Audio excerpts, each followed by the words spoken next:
Hello students, आज की इस वीडियो में हम विद्युत धारा तथा विद्युत धारा के उसमें प्रभाव से संबंधित कुछ न्यूमेरिकल्स को सॉल्व करेंगे, जो कि बोर्ड पॉइंट ऑफ व्यू से काफी इंपॉर्टेंट रहेगा और अपने कंसेप्ट को क्लियर करने के लिए भी इन क्वेश्चंस को हमें जरूर करना चाहिए।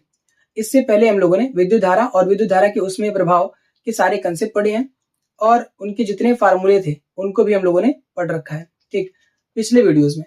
तो आप वहां पे वो जाकर के देख सकते हैं। आज की इस वीडियो में हम विद्युत धारा और विद्युत धारा के उसमें प्रभाव से संबंधित जितने फार्मूले थे उन फार्मूलों को अच्छे से समझने के लिए इन क्वेश्चंस को क्या करेंगे, यहाँ पे सॉल्व करेंगे। तो सबसे पहला क्वेश्चन यहाँ पे दे रखा है कि एक चालक में 5 मिनट तक 2 एम्पियर धारा प्रवाहित होती है। ज्ञात कीजिए चालक से होकर प्रवाहित कुल आवेश। और दूसरा पार्ट क्या दे रखा है यहाँ पे, 5 मिनट में चालक से होकर गुजरने वाले मुक्त इलेक्ट्रॉनों की संख्या कितनी होगी। जब भी फिजिक्स का क्वेश्चन हम लोग सॉल्व करेंगे, सबसे पहला काम होगा कि आप जो है लैंग्वेज को बढ़िया से पढ़िए। उसके बाद जो जो इन्फॉर्मेशन दे रखा है उसको नोट करिए और जो पूछा है उसके लिए क्या फार्मूला है उस फार्मूले के आप क्या करेंगे भैया, नोट करेंगे, ठीक। और जैसे ही आप फार्मूला नोट करेंगे तो आपको पता चल जाएगा कि आपके पास गिवन डाटा जो दिया है, जो दिया हुआ डाटा है, उससे क्या ये जो पूछा गया चीज है क्या वो आपसे सॉल्व हो पाएगा क्या, ठीक। तो सबसे पहला काम क्या करेंगे यहाँ पे, सबसे पहला काम हमारा होगा कि भैया हम लोग इन्फॉर्मेशन नोट करेंगे क्या क्या दे रखा है। तो हमें दे रखा है कि एक चालक में 5 मिनट तक 2 एम्पियर धारा प्रवाहित होती है। चालक बोलने का मतलब चालक तार की बात चल रही है ना। तो उसमें क्या कर रहे हैं, 2 एम्पियर की धारा प्रवाहित कर रहे हैं। तो आई की वैल्यू कितना दे रखा है, 2 एम्पियर, ये गिवन डाटा है। अच्छा, टाइम कितना दे रखा है, 5 मिनट। ये जो विद्युत धारा है उस चालक तार के अंदर कितने मिनट के लिए प्रवाहित हो रही है, तो ये हो रही है 5 मिनट के लिए, ठीक। हमसे क्या पूछा है, इन्फॉर्मेशन तो इतना दिया हुआ है, पूछा क्या है, चालक से होकर प्रवाहित कुल आवेश, क्यू की वैल्यू पूछा हुआ है, ये एक पार्ट। और दूसरा पार्ट, 5 मिनट में चालक से होकर गुजरने वाली मुक्त इलेक्ट्रॉनों की संख्या क्या है। तो पहले पार्ट के अंदर क्या पूछा है, चार्ज की वैल्यू। ये दो चीज दे करके हमसे चार्ज की वैल्यू पूछा है। और दूसरे वाले पार्ट में 5 मिनट में प्रवाहित चालक से प्रवाहित या चालक से होकर गुजरने वाले मुक्त इलेक्ट्रॉनों की संख्या की बात कर रहा है, ठीक। देखिए, तो Q की वैल्यू निकालनी है तो कौन सा फार्मूला लगाएं, तो I is equal to Q divide by T। I और T दे रखा है, Q निकालना है तो फार्मूला में क्या पता है, जो विद्युत धारा का फार्मूला है, सूत्र है, वो क्या है, I is equal to Q divide by T। तो यहां से जो Q बराबर फार्मूला बनता है, Q बराबर क्या ये I इंटू T बनता है क्या। तो यहाँ पे क्या हो जाएगा, इस I के साथ T को क्या करो, मल्टीप्लाई। तो क्या आ जाएगा, I मल्टीप्लाइड बाई T। तो Q बराबर आया क्या चीज, I मल्टीप्लाइड बाई T। तो इसी Q की वैल्यू हमें निकालनी है। अगर इसी Q की वैल्यू निकालनी है तो I की वैल्यू कितनी, 2 एम्पियर रख दो, और टाइम कितना, 5 मिनट। तो इसको भी क्या करो, यहाँ पुट कर दो। Q बराबर ये 2 एम्पियर, ये 5, 2 बचे कितना हो जाएगा, 10। लेकिन एक प्रॉब्लम है इसके साथ, क्या चीज, ये 2 एम्पियर है, ये 5 मिनट है, तो ये SI यूनिट में, जो विद्युत धारा है वो किसमें है, विद्युत धारा SI यूनिट में दिया हुआ है ना, SI मात्रक में दिया हुआ है। पर ये 5 मिनट टाइम किसमें है, SI यूनिट में नहीं है। तो हम क्या करेंगे, इसको पहले सेकंड में कन्वर्ट करेंगे। तो 5 मिनट तो क्या हो गया यहाँ पे सेकंड में, 5 गुणे 60। क्यों भैया, 1 मिनट में कितना सेकंड, 60 सेकंड। तो 5 मिनट कितना सेकंड, 5 से मल्टीप्लाई कर दो, है ना। तो Q बराबर कितना आ जाएगा, इसको यहाँ पे सॉल्व करेंगे तो 5 गुना के 10, 10 छक्का कितना 60 हो जाएगा ना। 5 गुना के 10, 10 छक्का 60, तो 600 क्या आया, एम्पियर सेकंड आया। पर इसको हम क्या लिखेंगे, अगर ये एम्पियर सेकंड आया है तो इसका SI मात्रक, ये तो है, ये भी SI मात्रक है, पर अगर एक की बात करें यहाँ पे तो 600 कितना आएगा, 600 कूलाम। तो ये अपने पास पहला वाला पार्ट यहाँ पे क्या हो गया, सॉल्व। तो Q इज इक्वल टू कितना है, 600 कूलाम। अब हमसे पूछा है अगले वाले पार्ट के अंदर सेकेंड पार्ट में कि नंबर ऑफ इलेक्ट्रॉन्स बताओ, उस चालक तार से कितने इलेक्ट्रॉनों की संख्या प्रवाहित होगी। तो क्या होगा भैया, यहाँ पे Q बराबर, अगर आपको Q मिल गया तो क्या नंबर ऑफ इलेक्ट्रॉन इस वाले फॉर्मूले से निकल जाएगा क्या, मैंने आपको बताया था, है ना, क्वांटाइजेशन ऑफ चार्ज, आवेशों का क्वांटमीकरण वाला फॉर्मूला यहाँ पे लगा दीजिए, ठीक। तो Q बराबर क्या होता है, N multiplied by E। N क्या है, नंबर ऑफ इलेक्ट्रॉनों की संख्या, E क्या है, एक इलेक्ट्रॉन पर आवेश की मात्रा। अगर दोनों को मल्टीप्लाई करेंगे तो हमें क्या मिलेगा, कुल आवेश मिल जाएगा, ठीक। तो Q हमें दे रखा है, कुल आवेश कितना दिया है, 600 कूलाम। Q बराबर हमें पहले से पता है, तो हम क्या करेंगे, यहाँ पे रखेंगे 600 कूलाम बराबर N, जो कि हमें नहीं पता है, निकालना है ना, इलेक्ट्रॉनों की संख्या, कितने इलेक्ट्रॉन उस चालक तार से प्रवाहित होंगे 5 मिनट के अंदर। तो एक इलेक्ट्रॉन पर कितना आवेश होता है, तो ये होता है 1.6 गुणे 10 की पावर माइनस 19 कूलाम। तो यहाँ पे N की अगर बात होगी तो N बराबर कितना आएगा, इस N को यहीं छोड़ो और इसको नीचे लेके आओ, तो क्या ये 600 गुलाम डिवाइड भी क्या होगा 1.6 गुणे 10 की पावर माइनस 19 होगा क्या, ठीक। और वो भी कैसा गुलाम, तो गुलाम से गुलाम क्या हो जाएगा कैंसिल, तो n बराबर क्या आएगा 6 डिवाइड बाई 1.6 इंटू ये अपने पास देखो 6 क्यों लिखा है इसको, क्योंकि 600 को मैं क्या लिख सकता हूँ 6 गुणे 100 लिख सकता हूँ या 10 की पावर 2 लिख सकता हूँ, तो यहाँ पे क्या लिख दूंगा 10 की पावर 2 गुणे ये ऊपर जाएगा 10 की पावर कैसा आएगा 19, ये माइनस का है जब ऊपर जाएगा तो क्या होगा 19 हो जाएगा, ठीक है। अब यहां से गुलाम कट गया है तो n का कोई यूनिट नहीं आएगा, तो ये वैल्यू आएगी n की। अब इसी को सॉल्व कर लीजिए तो आंसर अपने पास आ जाए, ठीक। तो n बराबर ये 6 बटा के 1.6 गुणे 10 की पावर 19, तो 6 बटा 1.6 को आप लोग सॉल्व कर लीजिएगा, है ना, जो भी आएगा वहां पे लिख दीजिएगा। यहां से पॉइंट हटेगा तो यहाँ पे क्या होगा 60 डिवाइड बाई क्या 16 मल्टीप्लाइड बाई क्या 10 की पावर 19 और 2 21 हो जाएगा, ठीक। तो n बराबर ये आएगा 16 या 48 3 पॉइंट समथिंग, है ना, 16 या 48 3 पॉइंट 3 तो आ जाएगा, 3 बार तो चला ही जाएगा भाग, है ना, भाग दे लेना यहाँ पे 3 बार तो चला ही जाएगा, 16 या 48 बचेगा 12 फिर 0 16 सत्ते कितना 7 छक 112, ठीक। 16 छक्का 96 16 सत्ते 112 ना, 3.7 समथिंग आएगा 3.7 समथिंग, ठीक 21। तो ये अपने पास n की वैल्यू आ गई, कितने नंबर ऑफ इलेक्ट्रॉन्स है, कितने नंबर ऑफ इलेक्ट्रॉन्स है, तो n बराबर आया ये, है ना। 5 मिनट में कितने आवेश प्रवाहित हो जाएंगे, तो इतने आवेश प्रवाहित हो जाएंगे, ठीक। तो इस क्वेश्चन को नोट कर लीजिए, मैं इसको मिटाता हूँ, फिर उसके बाद जो ये क्वेश्चन नंबर 2 और क्वेश्चन नंबर 3 को सॉल्व करता हूँ। पहले क्वेश्चन नंबर 2 को, फिर उसके बाद क्वेश्चन नंबर 3 को सॉल्व करेंगे। तो इसको मैं मिटाता हूँ, तब तक आप जो है इसको नोट कर लीजिए।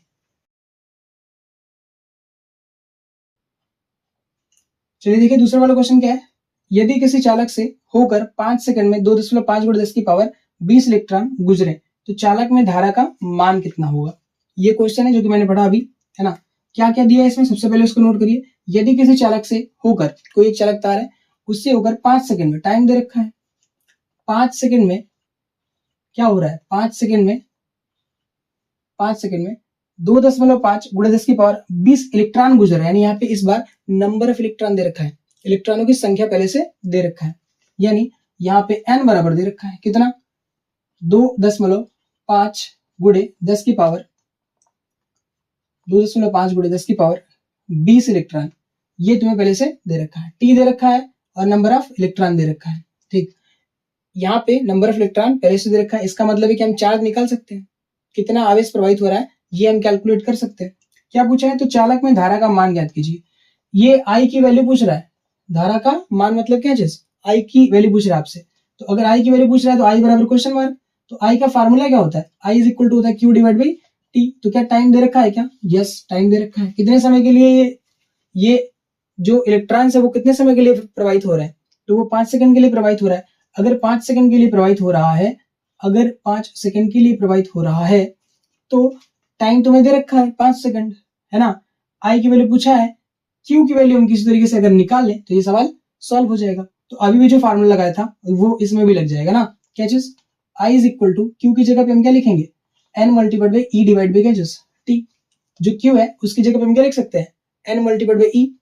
जो आवेश है, आवेश की मात्रा किसके बराबर होती है, तो कितने इलेक्ट्रॉन्स हैं, नंबर ऑफ इलेक्ट्रॉन ले लो, 10 है कि 20 है कि 15 है, कितना है वो ले लो। तो यहाँ पे नंबर ऑफ इलेक्ट्रॉन्स इतने हैं, ये हो गया number of electrons multiplied by 1 electron. नहीं समझ आया, ये मैंने पिछली वीडियो में बताया था कि जो चार्ज की वैल्यू होती है वो, जैसे मान के चलो अपने पास 10 इलेक्ट्रॉन है, अपने पास 10 इलेक्ट्रॉन है, तो क्या होगा जो आवेश का मात्रा होगा वो 10 मल्टीप्लाइड बाई क्या होगा 1 इलेक्ट्रॉन पर जो आवेश होता है उसके बराबर होता है। तो क्यू की वैल्यू किसके बराबर होगी 10 गुणे 1 इलेक्ट्रॉन पर कितना आवेश, तो 1.6 गुणे 10 की पावर माइनस 19 कूलम। तो इसका मतलब है यहाँ पे 10 से मल्टीप्लाई कर देंगे तो ये आ जाएगा कितना, ये आ जाएगा 1.6 इंटू 10 की पावर कितना, ये 19 और ये 10, तो हो जाएगा माइनस का 18 कूलम। ये जो टोटल चार्ज की वैल्यू वो कितनी आ जाएगी, इतनी आ जाएगी अगर 10 इलेक्ट्रॉन होते तब। पर यहाँ पे नंबर ऑफ इलेक्ट्रॉन कितना है 2.5 गुणे 10 की पावर 20 है। अगर इतना है तो यहाँ पे इसकी जो वैल्यू है, इस क्यू की जो वैल्यू है वो कितनी आएगी, तो ध्यान से देखिएगा, डायरेक्ट यहीं पे रख देते हैं। आई इज इक्वल टू एन की वैल्यू 2.5 गुणे 10 की पावर कितना 20, और सॉरी ये अपने पास 20 और एक इलेक्ट्रॉन पर कितना चार्ज होता है, तो ये तो इलेक्ट्रॉनों की संख्या है और ये एक इलेक्ट्रॉन पर क्या है, चार्ज। ठीक, तो 1.6 × 10 की पावर माइनस का 19 क्या चीज कूलम, और डिवाइड भी क्या चीज टाइम, टाइम कितना दे रखा है 5 सेकंड। सब कुछ एसआई यूनिट में है इसलिए कोई दिक्कत वाली बात नहीं है ना। तो आई इज इक्वल टू कितना आ जाएगा, यहां से मल्टीप्लाई करें है ना, 2.5 और 1.6 को, तो कितना आएगा 16 चौको 16 बचे 80 और 8 बचेगा यहाँ पे हासिल 16 दुना के 32, 32 और 8 40। ठीक, ये अपने पास आ गया 40। ठीक, और पॉइंट कहाँ लगेगा, तो 2 अंक पे लगेगा 4.00 इंटू 10 की पावर कितना, ये 19 है और ये 20 है, तो कितना बचेगा, केवल और केवल एक बचेगा यहाँ पे। 20 में से 19 के कितना बचेगा 10 की पावर 1 बटा कितना 5 सेकंड। ऊपर वाला क्या है कूलम में, नीचे क्या आया ये 5 सेकंड में है। ठीक, तो ये हो जाएगा कूलम बटा के सेकंड, कूलम बटा के सेकंड। तो आई इज इक्वल टू कूलम बटा सेकंड को एम्पियर भी बोल सकते हैं। ये 4 बटा कितना आया 5 और ये गुणे कितना 10, तो 4 दाम कितना 4 दाम में 40, हटाओ यार 5 दुना के 10, 2 चौको कितना 8, तो ये क्या आया 8 एम्पियर। तो आई की वैल्यू कितनी आई, तो आई की वैल्यू आई है 8 एम्पियर। इसको भी फटाफट क्या करेंगे भैया नोट है ना, इसको नोट करिए। मैं ये जो है क्वेश्चन नंबर 3 सॉल्व करता हूं। ठीक है,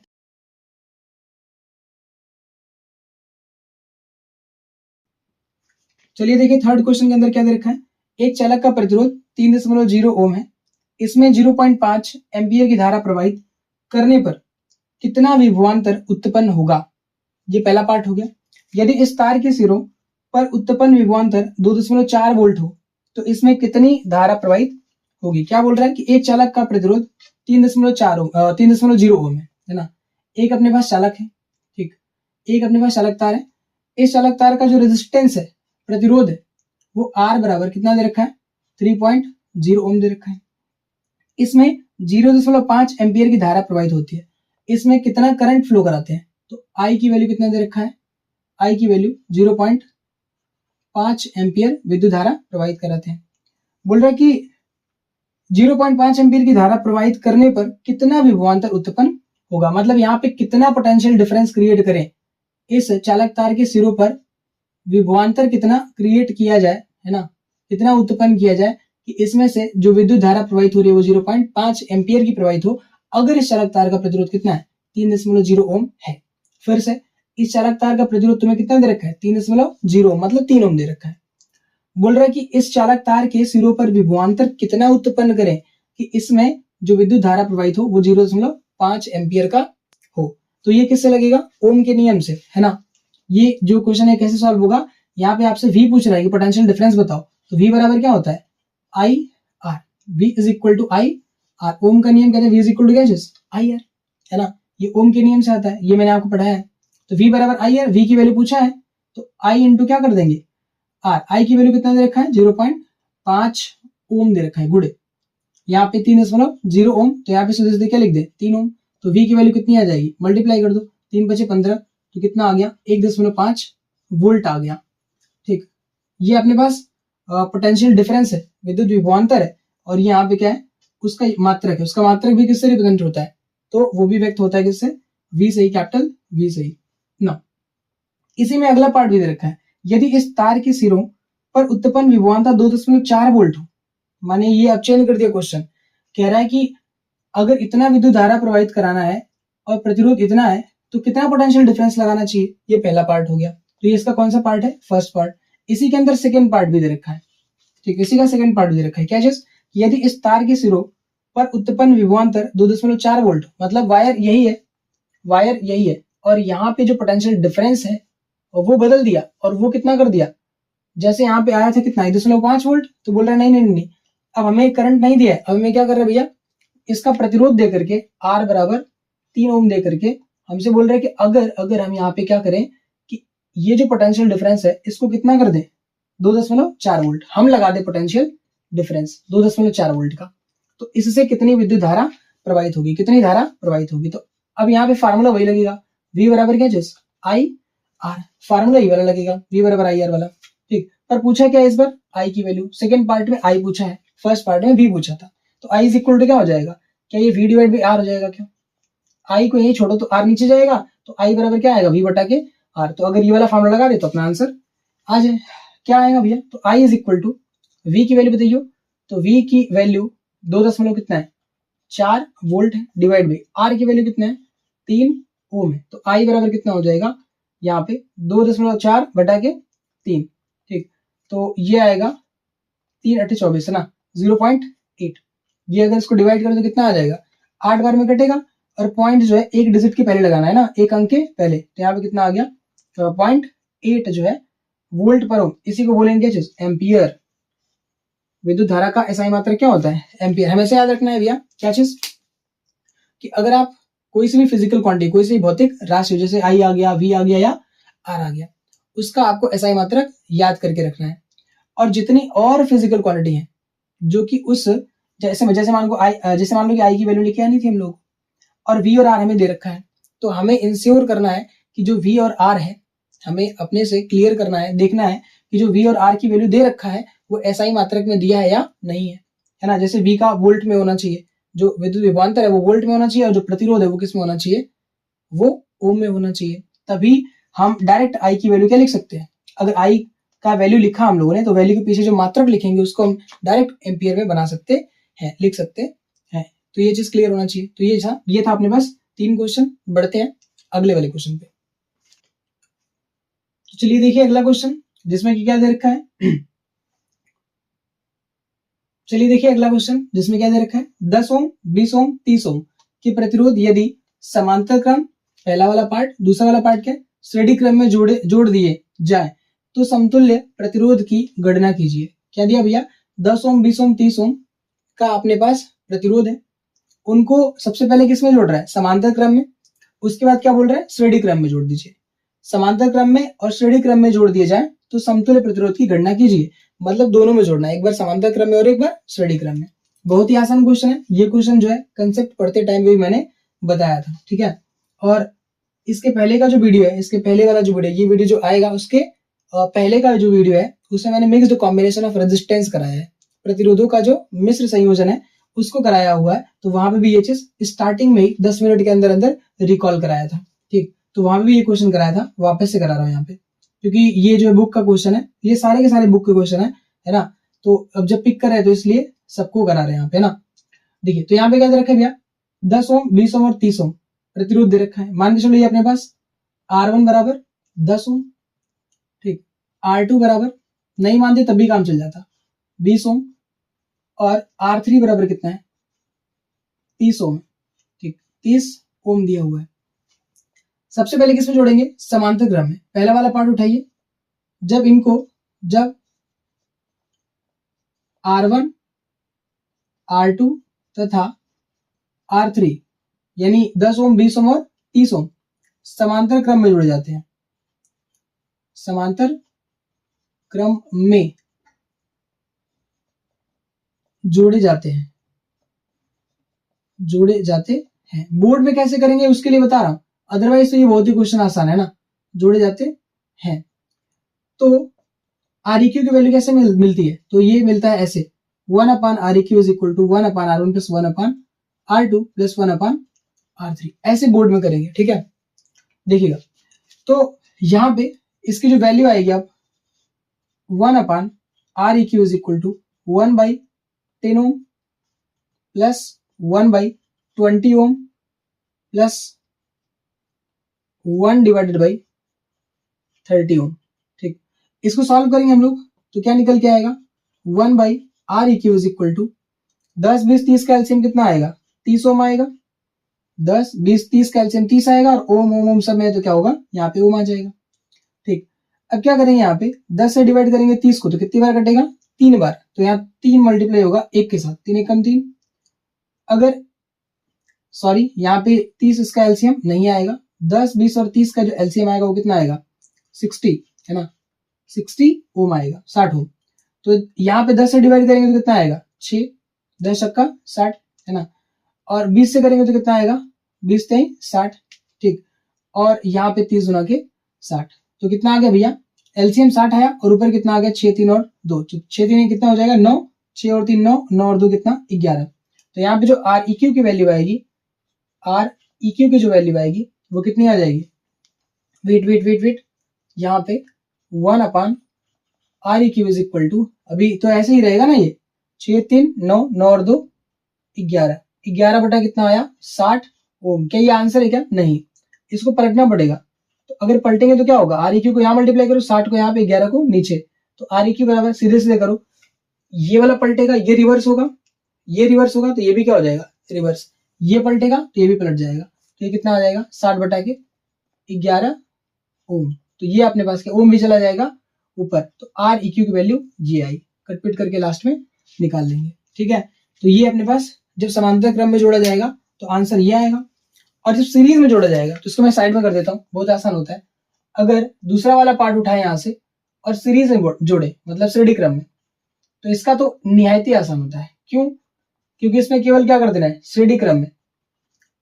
श्रेणी क्रम में क्या आंसर आने वाला है, तो केवल और केवल R1 प्लस R2 प्लस क्या कर देना है R3, यही किसके बराबर होगा, आर ई क्यू के बराबर होगा। ठीक, ये फॉर्मूला लग जाएगा। सॉरी, ये अपने पास R3 है। ठीक, ऐसे R1 R2 R3, तो यहाँ पे कितना आ जाएगा आंसर, देखिएगा आर ई क्यू बराबर R1 की जगह पे कितना है 10 20 और 30, तो कितना आ गया 3 2 5 50, 50 और 10 60 ओम, तो ये आ गया अपने पास 60 ओम। तो ये अपने पास आर ई क्यू की वैल्यू आ गई है। ये सीरीज का आंसर हो गया, और ये किसका, तो एक आंसर यहाँ पे आया और एक आंसर अपना ये है, और एक आंसर अपना ये है। ये सीरीज का, और ये वाला कौन सा, समांतर क्रम का। ठीक, तो इसको नोट कर लीजिए, मैं मिटाता हूं, और क्वेश्चन नंबर 5 और क्वेश्चन नंबर 6 को सॉल्व करते हैं। चलिए देखिए, क्वेश्चन नंबर 5 के अंदर ये जो डायग्राम दे रखा है, इस डायग्राम में क्या क्या पूछा हुआ है, मतलब ये डायग्राम बना करके क्वेश्चन दिया हुआ है, और यहाँ पे पूछा है परिपथ का संपूर्ण प्रतिरोध, मतलब इस वाले सर्किट का क्या पूछा है हमसे, तो परिपथ का संपूर्ण प्रतिरोध पूछा हुआ है, इक्विवेलेंट रेजिस्टेंस पूछा है। यार किसमें है ये, दिख रहा है किसमें, सीरीज में। ये मैंने बता दिया पहले से ना, कौन सा सीरीज में कौन सा पैरेलल में। तो यहां से करंट फ्लो कराओ, पहचानना है कि सीरीज में है कि पैरेलल में, तो क्या करेंगे, सीरीज में अगर पहचानना है तो क्या करेंगे, कोई सा प्रतिरोध श्रेणी क्रम में है, मतलब कुछ प्रतिरोध श्रेणी क्रम में जुड़े हैं, कैसे पहचानेंगे, तो क्या करो, सेल से करंट फ्लो कराओ, विद्युत धारा प्रवाहित कराओ। अगर इस वाले रजिस्टर से, इस वाले रजिस्टर से और इस वाले रजिस्टर से, मतलब इस प्रतिरोधक से, इस प्रतिरोधक से और इस प्रतिरोधक से समान विद्युत धारा प्रवाहित होती है, तो ये तीनों किसमें होंगे, सीरीज में होंगे, श्रेणी क्रम में होंगे। तो ये जब यहाँ से करंट आएगा तो कोई और रास्ता तो है नहीं, तो इसी रास्ते से जाएगा। इसका मतलब क्या होगा, इसमें से और इसमें से, सब में से समान विद्युत धारा प्रवाहित होगी। देखो कभी इसमें से इस वाले में से, इस वाले में से, इस वाले में से विद्युत धारा नहीं पूछेगा, तो पूछ सकता है कि इससे कितना विद्युत धारा प्रवाहित होगा, पूछेगा तो क्या होगा, जितना इससे जाएगा उतना इससे जाएगा, अगर इसका मिल गया तो इसका भी मिल जाएगा। क्लियर है, चलो देखते हैं। तो यहाँ पे परिपथ का संपूर्ण प्रतिरोध निकालना है, तो आर ई क्यू की वैल्यू कैलकुलेट करनी है। आर ई क्यू की वैल्यू कितनी आ जाएगी, ये सारे के सारे सीरीज में जुड़े हुए हैं, इसलिए सीरीज वाला फॉर्मूला लगा देंगे। 2 ओम अभी भी कराए, प्लस 3 ओम प्लस कितना 4 ओम। ठीक, 2 ओम 3 ओम और 4 ओम, तो आर ई क्यू की वैल्यू कितनी आ जाएगी, 3 2 5, 5 और 4 कितना हो जाएगा 9 ओम, है ना। ये अपने पास एक पार्ट हो गया इसका सॉल्व, ये हो गया फर्स्ट पार्ट। ठीक, इतना छोटा छोटा क्वेश्चन आता है क्लास 10 के अंदर। ठीक, देखिए दूसरा वाला पार्ट क्या है, परिपथ में प्रवाहित धारा। परिपथ में प्रवाहित धारा, इस सर्किट के अंदर कुल कितना विद्युत धारा प्रवाहित हो रहा है। अच्छा, 2 को 3 को 4 को सबको जोड़ करके कोई एक प्रतिरोध बना देंगे हम लोग, तो इसका सर्किट का जो फॉर्म है, रूप है, कुछ ऐसा बन जाएगा, है ना। इन सबको जोड़ लिया तो 9 ओम आएगा, तो इन सबको हटा करके मैं क्या करता हूँ, ये 9 ओम वाला प्रतिरोध लगा देता हूँ, तो अब सर्किट का रूप कुछ ऐसा हो जाएगा। बैटरी अभी भी कितनी लगी है, 3 वोल्ट की लगी है, तो परिपथ में कुल विद्युत धारा कितना प्रवाहित होगी। अब परिपथ ऐसा छोटा हो गया, तो यहाँ से विद्युत धारा कितनी निकलेगी, वही तो प्रवाहित होगी। तो यहाँ से जो विद्युत धारा निकलेगी वो I इज इक्वल टू क्या होगी, V डिवाइड बाई आर की। I की value V divide by R के बराबर होगी। तो ये परिपथ से बहने वाली कुल विद्युत धारा है, तो I की वैल्यू कितनी आ जाएगी, ध्यान से अगर हम देखें तो I की वैल्यू कितनी आ जाएगी, I बराबर V की वैल्यू 3 वोल्ट है और R की वैल्यू 9 है, 9 ओम। तो I बराबर कितना आ जाएगा, 3 तरीके 9, 1/3 ओम आ जाएगा। ठीक, ये अपने पास वैल्यू आ जाएगी 1/3 ओम। अगर इसको और सॉरी ओम नहीं, एम्पियर, 1/3 एम्पियर। विद्युत धारा का जो एसआई मात्रक होता है क्या होता है, एम्पियर होता है, ना कि ओम। ओम तो जो है रेजिस्टेंस का एसआई मात्रक है, प्रतिरोध का एसआई मात्रक है। और ये क्या लिखा है भैया, 9। ठीक, ये 9। आगे बढ़ते हैं। ठीक, अगले वाले पार्ट को सॉल्व करते हैं। थर्ड नंबर क्या है, आई होप कि आपको समझ में आ रहा होगा। प्रत्येक प्रतिरोध का विभवांतर, प्रत्येक प्रतिरोध का विभवांतर, यहाँ पे पोटेंशियल डिफरेंस कितना होगा, यहाँ कितना होगा, यहाँ कितना होगा। देखो जब भी प्रतिरोध किसमें जुड़े होते हैं, श्रेणी क्रम में, तो उसका क्या सेम होता है, विद्युत धारा सेम, सब में से विद्युत धारा समान प्रवाहित होगी, पर जो पोटेंशियल डिफरेंस है वो क्या होगा, अलग अलग हो भी सकता है और अलग अलग नहीं भी हो सकता है। अगर यहाँ पे तीनों का पोटेंशियल डिफरेंस क्या, सॉरी तीनों का प्रतिरोध क्या होता, सेम, अगर यहाँ पे इसका तीनों का प्रतिरोध सेम होता, तो ये जो विद्युत धारा है 1 वोल्ट 1 वोल्ट और 1 वोल्ट रहता, सबको बराबर बराबर से पोटेंशियल डिफरेंस मिल जाता, बट जाता ये 3 पार्ट में, है ना। 4 रहता तो 4 पार्ट में बढ़ता, 5 रहता तो 5 पार्ट में बढ़ता, बराबर बराबर से। कब, जब प्रतिरोध समान रहता तब। पर यहाँ तो प्रतिरोध अलग अलग है, अलग अलग है, तो क्या होगा, यहाँ पे V की वैल्यू भी अलग अलग होगी। तो मैं मान लेता हूँ यहाँ पे V1 यहाँ V2 यहाँ पे V3 है। यहाँ जो पोटेंशियल डिफरेंस है वो है V1 और यहाँ पे V2 और यहाँ पे V3। अच्छा, विद्युत धारा को विद्युत विभवांतर को कौन मापता है, इस प्रतिरोध के अक्रॉस विद्युत विभवांतर को कौन मापेगा, तो वो मापता है वोल्ट मीटर। और विद्युत धारा को कौन मापता है, तो वो मापता है अमीटर। ऐसे लगा होता है एमीटर और यहाँ पे लगा होता है क्या चीज, इस V1 को हटाओ और यहाँ पे लगा दो क्या चीज, एक तो ऐसे डब्बा और ये अपने पास वोल्ट मीटर, इसको हटाओ, यहाँ पे लगा दो क्या चीज, डब्बा और ये V2, ठीक, इसको ऐसे कर दो और ये यहाँ पे, तो सबका क्या हो गया, यहाँ पे V1, यहाँ V2 और यहाँ क्या चीज V3। तो ये वोल्ट मीटर और ये अमीटर है। हमेशा याद रखना है, वोल्ट मीटर को हम कैसे लगाते हैं, वोल्ट मीटर को सर्किट के अंदर, परिपथ के अंदर समांतर क्रम में लगाते हैं, और अमीटर को कैसे लगाते हैं, सीरीज में। क्या चीज भैया, अमीटर को कैसे लगाएंगे, हमेशा याद रखना है, परिपथ में अमीटर कैसे लगता है, श्रेणी क्रम में, श्रेणी क्रम में लगता है। और वहीं पे वोल्ट मीटर कैसे लगता है, वोल्ट मीटर, तो वोल्ट मीटर कैसे लगता है, समांतर क्रम में, वोल्ट मीटर लगता है समांतर क्रम में। ये चीज आपको नोट करके रखना है अपने दिमाग में ना, कॉपी में भी, दिमाग में भी, और एग्जाम में भी आ सकता है कि अमीटर जो है परिपथ में कैसे लगा होता है, श्रेणी क्रम में कि समांतर क्रम में। तो कैसे लगा होता है, श्रेणी क्रम में। और वोल्ट मीटर कैसे लगा होता है, समांतर क्रम में। ये इंफॉर्मेशन आप ध्यान रखिएगा। देखिए तो क्या पूछेगा भैया हमसे कि परिपथ में प्रवाहित धारा तो हो गया, प्रत्येक प्रतिरोध का विभवांतर कितना होगा। तो यहाँ पे V1 की वैल्यू हमसे पूछ रहा है, V2 की वैल्यू पूछ रहा है और V3 की वैल्यू पूछ रहा है। यहाँ का हमें क्या पता है, प्रतिरोध, यहाँ का क्या पता है, प्रतिरोध, यहाँ का क्या पता है, प्रतिरोध। अच्छा, यहाँ से विद्युत धारा कितनी प्रवाहित होगी, तो कितनी विद्युत धारा आई है, I बराबर 1/3, I बराबर 1/3 एम्पियर का विद्युत धारा आया है।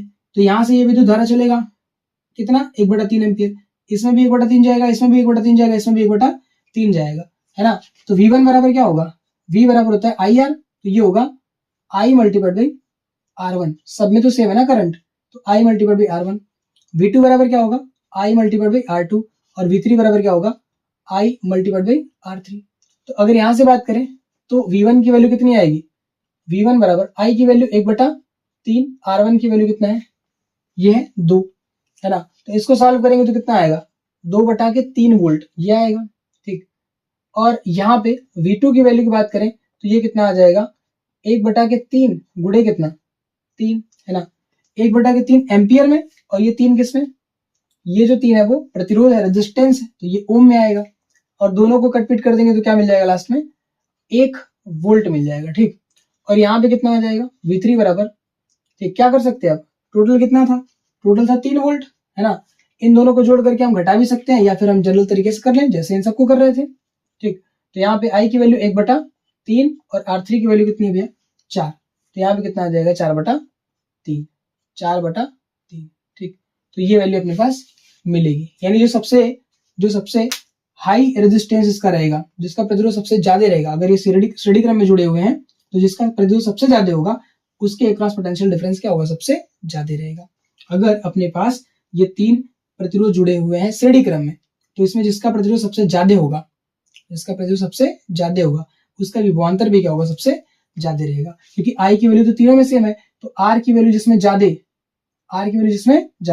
V की वैल्यू इसमें क्या चीज ज्यादा, तो R की वैल्यू किसमें ज्यादा है, 4 वाले में, तो इसमें ज्यादा है, तो किसका विभवांतर ज्यादा होगा, तो इसका विभवांतर सबसे ज्यादा होगा। ये चीज याद रखिएगा, ठीक है। तो ये अपने पास इसका भी सोल्यूशन हो गया। देख ये इसका आंसर है। तो इसके तीनों पार्ट क्या हो गए यहाँ पे सॉल्व। तो इसको नोट कर लीजिए। 6 वाले क्वेश्चन को सॉल्व करते हैं। देखिएगा बेटा तो इसको चलिए देखिए 6 वाले क्वेश्चन में क्या दे रखा है। तो यहाँ पे 6 वोल्ट की एक बैटरी है या सेल कह लो, सेल लगा हुआ है यहाँ पे। सेलों के कॉम्बिनेशन को हम क्या कहते हैं, सेलों के संयोजन को बैटरी कहते हैं। तो यहाँ पे भी करंट टाइम में सेल है, ये प्लस और ये माइनस, ठीक। ये हाइयर पोटेंशियल और ये लोअर पोटेंशियल। यहाँ से विद्युत धारा प्रवाहित हो रही है, पता नहीं कितने अमाउंट का है, ये भी नहीं दिया है, ठीक। और ये अपने पास गया यहाँ पे विद्युत धारा, बट गया यहाँ से, कुछ करंट इधर कुछ करंट इधर चला गया। तो अभी बोल रहा है कि इसमें जा रहा है I1 करंट, इस वाले प्रतिरोध में बोला है कि 3 एम्पियर का करंट है, और यहाँ पे जो प्रतिरोध है वो R1 है जिसकी वैल्यू हमें पता नहीं है। और क्या चीज, इस वाले में जा रहा है I2 करंट जिसमें I2 की वैल्यू नहीं पता है, पर यहाँ के प्रतिरोध की वैल्यू हम लोगों को मालूम है। और ये अपने पास 6 वोल्ट की बैटरी है, ये अपने पास 6 वोल्ट की बैटरी यहाँ पे लगी हुई है, ठीक। इतना बताया हुआ है। तो अब क्या बोल रहे हैं, क्या क्या निकालो। तो यहाँ पे R1 की वैल्यू निकालो और यहाँ पे I2 की वैल्यू निकालो, और बाद में क्या करना, और Req की वैल्यू निकालना, ये हमसे पूछा हुआ है। तो हम करेंगे सॉल्व। तो पहले वाले पार्ट को सॉल्व करते हैं। ध्यान से देखिए, तो ये वाला प्रतिरोध और ये वाला प्रतिरोध दोनों किसमें, समांतर क्रम में। क्यों समांतर क्रम में, क्योंकि दोनों का ये वाला, इसका ये वाला सिरा और इस वाले प्रतिरोध का ये वाला सिरा, दोनों एक किसी एक पॉइंट से कनेक्टेड है। और इस वाले प्रतिरोध का ये सिरा और इस वाले प्रतिरोध का ये वाला सिरा, दोनों किससे छिप गया क्या, फिर से इस वाले प्रतिरोध का ये वाला सिरा और इस वाले प्रतिरोध का ये वाला सिरा, दोनों क्या है, एक सिंगल पॉइंट से कनेक्टेड है। तो क्या होगा, जितना पोटेंशियल डिफरेंस इस वाले में आएगा उतना ही पोटेंशियल डिफरेंस क्या होगा, इस वाले में आएगा। यानी यहाँ का जो विभव है, यहाँ का जो विभव है और यहाँ का जो विभव है पहुंचेगा तो विभवांतर क्रिएट करेगा, विभवांतर उत्पन्न करेगा। तो जितना विभवांतर यहाँ उत्पन्न होगा उतना ही विभवांतर यहाँ भी उत्पन्न होगा। इसलिए दोनों किसमें, पैरेलल में, समांतर क्रम में, ठीक। तो यहाँ पे R1 और R2 किसमें, R1 तथा R2 समांतर क्रम में है। इतना मुझे बताना नहीं चाहिए ना, पिछला वीडियो देख के आइए आप लोग। R1 तथा R2 समांतर क्रम में है। अगर समांतर क्रम में है तो क्या हो जाएगा, यहाँ का पोटेंशियल डिफरेंस हम लोग को मालूम पड़ जाएगा, कितना दिया है, R1 के क्रॉस पोटेंशियल डिफरेंस और R2 के क्रॉस पोटेंशियल डिफरेंस विद्युत विभवांतर 6 वोल्ट का होगा, दोनों के ही एक क्रॉस, क्योंकि समांतर क्रम में है, तो है ना। तो यहाँ पे अगर पोटेंशियल डिफरेंस की बात करें तो V बराबर कितना है, 6 वोल्ट दे रखा है। R1 की वैल्यू इस वाले में पता नहीं है, बात की बात है, जो पता है पहले उसको लिखो, है ना। तो यहाँ पे I1 की वैल्यू पता है हम लोगों को, I1 बराबर कितना है, 3 ओम, और पूछा हमसे क्या है, R1 की वैल्यू। अब R बराबर क्या होता है, यहाँ पे हम लोग को पता है कि V बराबर IR होता है, फार्मूला, ओम का नियम, है ना। यहाँ से हमसे पूछा है R1 की वैल्यू, हमसे पूछा है R1 की वैल्यू। तो R1 की वैल्यू जब पूछा है तो R1 बराबर क्या हो जाएगा, क्या V अपन I हो जाएगा क्या। तो R1 बराबर, अगर यहाँ पे R1 कर दें तो ये क्या हो जाएगा, V divide by I, I1 की I, तो यहाँ पे क्या होगा, I1। यहाँ का तुम्हें करंट दिया है, यहाँ का रेजिस्टेंस तुम्हें निकालना है, पर यहाँ का पोटेंशियल डिफरेंस तुम्हें मालूम है, तो उस केस में क्या होगा, R1 बराबर V बटा I1। यहाँ का पोटेंशियल डिफरेंस उठाओ, यहाँ का विद्युत विभवांतर उठाओ, है ना, और बटा यहाँ का करंट ले लो, तो क्या मिल जाएगा तुम्हें, R1 की वैल्यू किस वाले फार्मूले से, इस वाले फार्मूले से। तो R1 बराबर V बटा के I1। तो R1 की वैल्यू कितनी आ जाएगी, V की वैल्यू बताइए।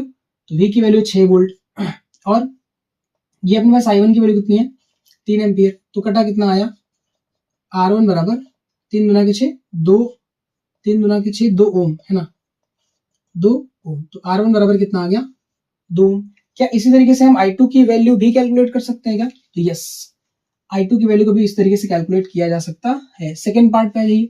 सेकंड पार्ट के अंदर क्या है, I2 की वैल्यू पूछा है, तो I2 का I का फॉर्मूला क्या होगा, अगर I2 पूछा है तो R दिया होगा, यस दिया है, कितना, 4 ओम। तो R2 बराबर क्या है, R2 बराबर 4 ओम है। क्या पोटेंशियल डिफरेंस दे रखा है क्या, यस, यहाँ का पोटेंशियल डिफरेंस हम लोग को मालूम है, कितना, 6 वोल्ट। तो V बराबर 6 वोल्ट।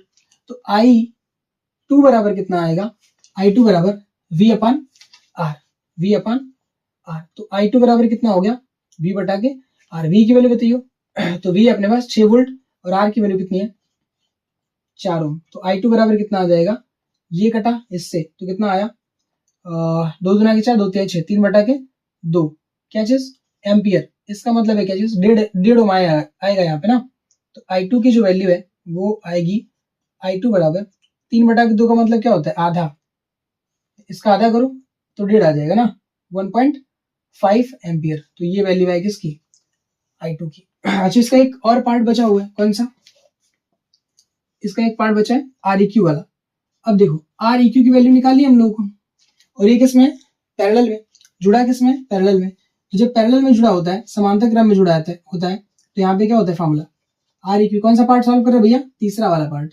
ठीक, तो 1/Req is equal to 1/R1 plus 1/R2। तो 1/Req बराबर 1 की R1 की वैल्यू कितना दिया? दिया नहीं, निकाला हमने, 2 ओम। तो यहाँ पे कितना लिखेंगे? 2 ओम प्लस 1 की R2 की वैल्यू कितना दिया है? यस, ये दिया था, कितना? 4 ओम। तो यहाँ पे कितना हो जाएगा? 4 ओम। तो 1 के Req बराबर इन दोनों का एलसीएम कितना आएगा? 4 ओम। और यहाँ पे ये इससे डिवाइड करेंगे तो कितना आएगा? 2। 2 प्लस कितना? 1। 4 एकम 4, तो यहाँ पे 1 ही आएगा। तो 1 की Req बराबर 2 1 3/4।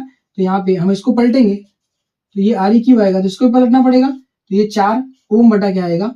2 1 3, 4/3 ओम आया। ठीक, तो जो भी है इसको सॉल्व करेंगे, जो भी आंसर आएगा वही अपना क्या है?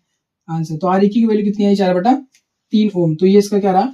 सोल्यूशन। ठीक, बढ़ते हैं अगले वाले क्वेश्चन पे। हाँ, तो चलिए देखिए 7वें क्वेश्चन में हमें क्या दे रखा है? यदि दो चालकों को श्रेणी क्रम में जोड़ा जाए तो उनका तुल्य प्रतिरोध 25 ओम होता है, एवं जब उन्हें समांतर क्रम में जोड़ा जाए तो तुल्य प्रतिरोध 4 ओम होता है। तो चालकों के प्रतिरोध की गणना कीजिए। यहाँ पे क्या दे रखा है? दो चालक तार है।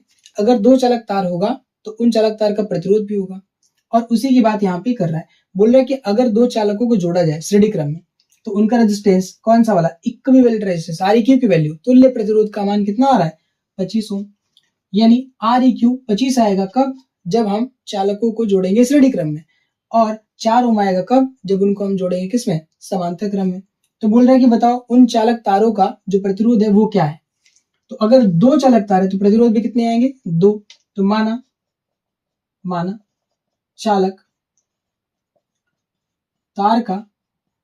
तारों का प्रतिरोध R1 तथा R2 है। ठीक, जो अपने पास चालक तार है उस चालक तार का प्रतिरोध R1 तथा R2। ये एक बढ़िया सवाल है ना? अभी तक जितना भी क्वेश्चन किया था उसमें से सबसे बढ़िया सवाल यही है। ठीक, तो जो चालक तार है उस चालक तार का जो प्रतिरोध है वो कितना? R1 और R2 दे रखा है। अब अगर इसको हम सीरीज में जोड़ते हैं, जब सीरीज में जोड़ा जाता है ना, सीरीज कॉम्बिनेशन मतलब श्रेणी क्रम में, लिख दिया अपने पास श्रेणी क्रम। जब इनको श्रेणी क्रम में जोड़ेंगे तो Req की जो वैल्यू होगी, ठीक, Req की वैल्यू वो कितनी आएगी? वो आएगी 25 ओम। ठीक, 25 ओम। तो यहाँ फार्मूला क्या बनेगा? Req बराबर क्या? इसका फार्मूला R1 प्लस R2 बनेगा क्या? जब श्रेणी क्रम में होगा तो Req बराबर R1 प्लस R2 होता है। Req की वैल्यू हम लोग को पता है, तो यहाँ से हम लिख सकते हैं इसी को R1 प्लस R2 बराबर Req लिख दो, यानी 25 ओम के। Req इसके बराबर है, तो ये बराबर इसको यहाँ लिखो और इस वाले को साइड कर दो, तो यहाँ पे कितना आ जाएगा? 25 ओम। R1 प्लस R2 बराबर Req की वैल्यू 25 ओम। इसको बना इक्वेशन नंबर कौन सा? फर्स्ट।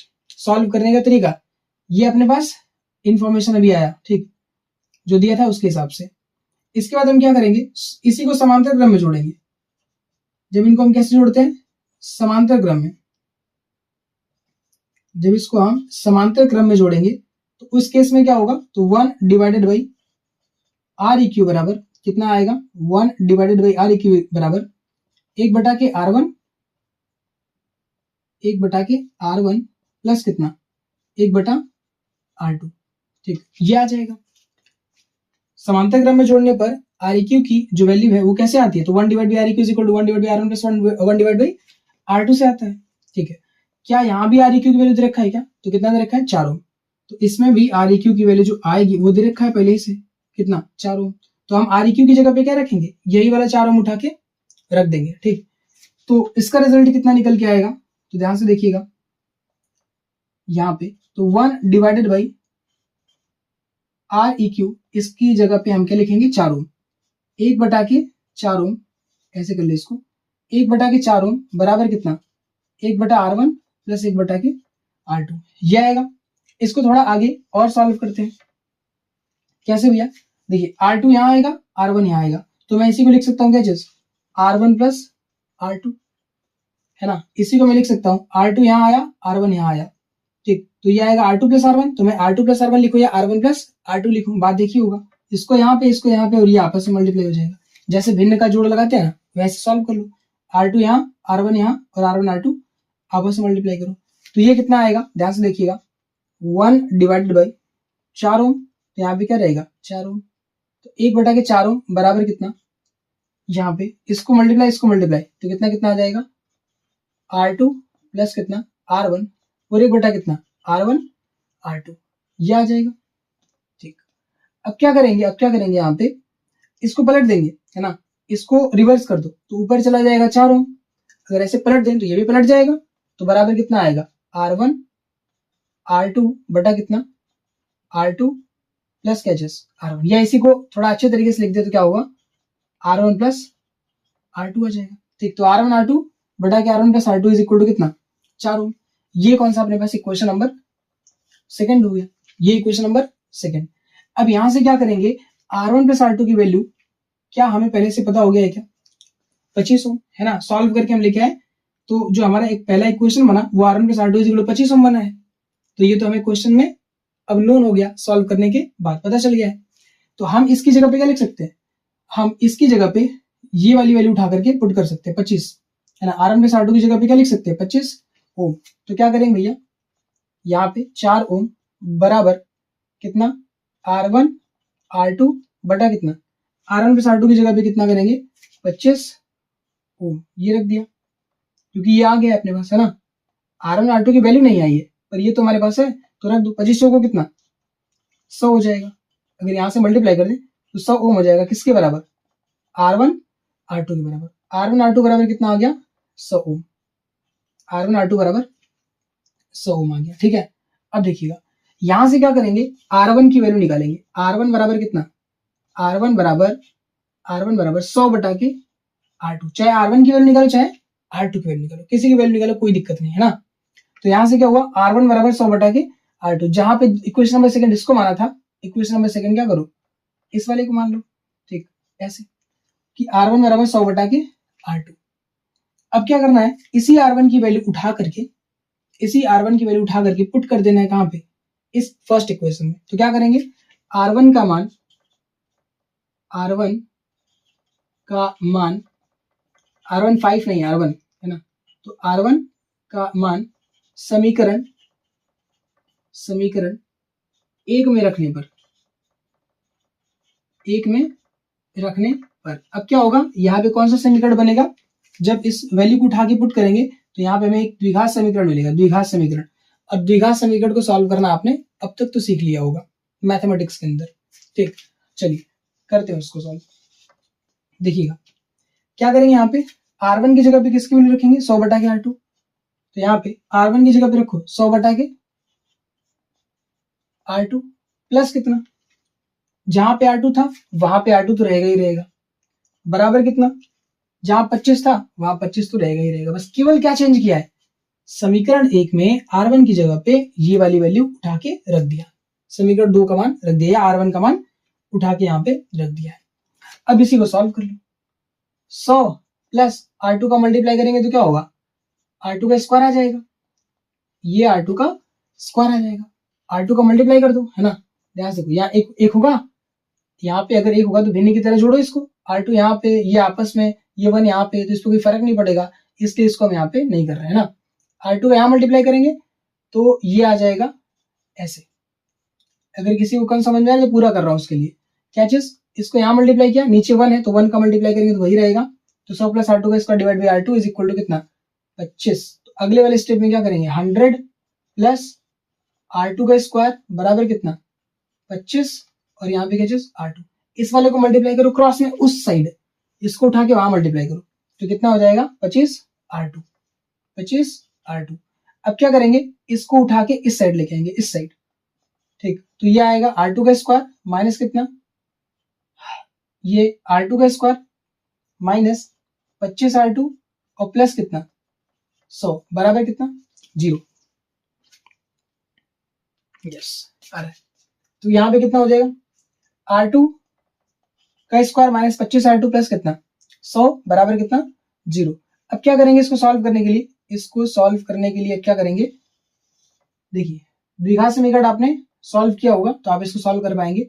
देखिएगा इसको लिखेंगे R2 का स्क्वायर और जो 100 होता है, जो 100 होता है उसको हम स्प्लिट करते हैं, इसको तोड़ते हैं 100 को, और 100 को कुछ इस तरीके से तोड़ना है, 100 को कुछ इस तरीके से तोड़ना है कि दो पार्ट में, 100 को दो पार्ट में, 100 को ही नहीं, यहाँ जो 100 है और यहाँ पे जो कोई अगर वैल्यू रहती, कोई सा अगर यहाँ पे कांस्टेंट रहता तो उसको भी गुणा करते, गुणा करने के बाद जो प्रोडक्ट आता, जो यहाँ पे गुणनफल आता, उस गुणनफल का हमें क्या करना पड़ता, उस गुणनफल को हमें तोड़ना पड़ता, कितने पार्ट में, दो पार्ट में, और दो पार्ट में इस तरीके से तोड़ते कि जब उन दोनों को जोड़ें तो इसके बराबर है, और जब उन दोनों को मल्टीप्लाई करें तो उनका जो प्रोडक्ट है, उनका जो गुणनफल है वो इन दोनों के गुणनफल के बराबर है। क्या कहना चाहता हूँ, यहाँ 100 है और यहाँ पे कितना है 1, तो 100 एक कम कितना हो जाएगा 100। अब इसको हमें क्या करना है, तोड़ना है, कितने पार्ट में, दो पार्ट में।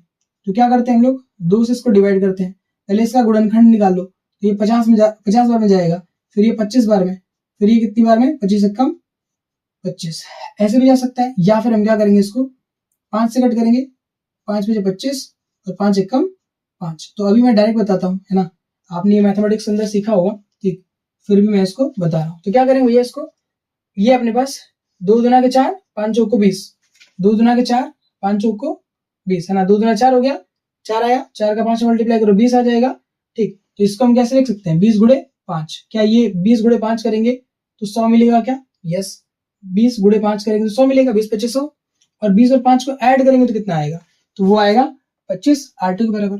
अच्छा यहाँ माइनस का सिंबल है तो यहाँ पे क्या लगा देंगे माइनस, और यहाँ पे भी क्या लगा देंगे माइनस, ठीक, माइनस माइनस लगा देंगे तो क्या होगा, 20 और 5 जोड़ेंगे तो 25 आएगा, फिर कैसा आएगा माइनस का, ठीक है, ये चीज ध्यान देना होता है। तो R2 का स्क्वायर माइनस कितना हो जाएगा, ये 20 R2 और माइनस कितना 20 R2 माइनस अपने पास 5 R2 और प्लस कितना 100 और बराबर कितना 0। थोड़ा सा यहाँ पे एडजस्ट करिएगा, ठीक।